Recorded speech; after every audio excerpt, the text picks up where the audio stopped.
प्रतिदिन जल निয়ে এসে তাড়াহুড়া করে রাত থেকে জল তুলছিস না ঢেউ দিয়ে করছিস? দ্বিতীয় রমণী বলছে, হ্যাঁ ঈশ্বর, তুইও তো একই কাজ করছিস, তুইও তো ঢেউ দিচ্ছিস, কি ব্যাপার বল, হ্যাঁ কি হচ্ছে? তখন প্রশ্ন করেছে প্রথম রমণী, দ্বিতীয় রমণী উত্তর দিচ্ছে, জানিস কি হয়েছে আজকে? দেখবেন খুব যেমন গলায় গলায় বান্ধবী হয়, সব কিছু তাকে বলতে হবে, তাই না?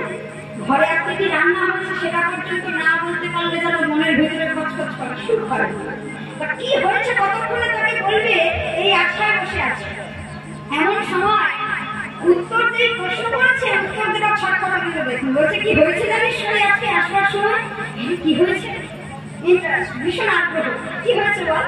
তখন প্রথম রমণীর উত্তরে দ্বিতীয় রমণী বলছে, জানিস আজকে জলান্তে আসবার সময় আমি এক অপরূপ রূপ দর্শন করে এসেছি, যে রূপে ত্রিভুবনে আর কোথাও নয়।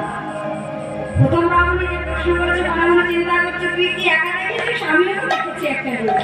তা দেখতে হবে তুই যাকে দেখেছিস আর আমি যাকে দেখেছি দুজনে এক কিনা, আর তোর দেখাটা সব থেকে শ্রেষ্ঠ না আমার দেখাটা সব থেকে শ্রেষ্ঠ, কোন রূপটা সব থেকে শ্রেষ্ঠ সেটা বিচার করতে হবে।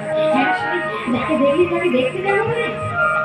এইবার এই দ্বিতীয় রকমের উত্তর দিচ্ছে, আর পরবর্তী এক পাশে দাঁড়িয়ে এরা স্মরণ করে, আমার আপনার মতো খেতে খাওয়া মানুষ, আমার আপনার মতো কলিজীব, যারা মহাপ্রভুকে না পেয়েছি দেখতে, না পেয়েছি অনুভব করতে, তাদের জন্য কলম দিয়ে গেলেন যে একবার দেখতে না পাও, একবার জানতে না চাও, একবার অনুভবে না পাও, একবার আমার কলম করে দেখেছে।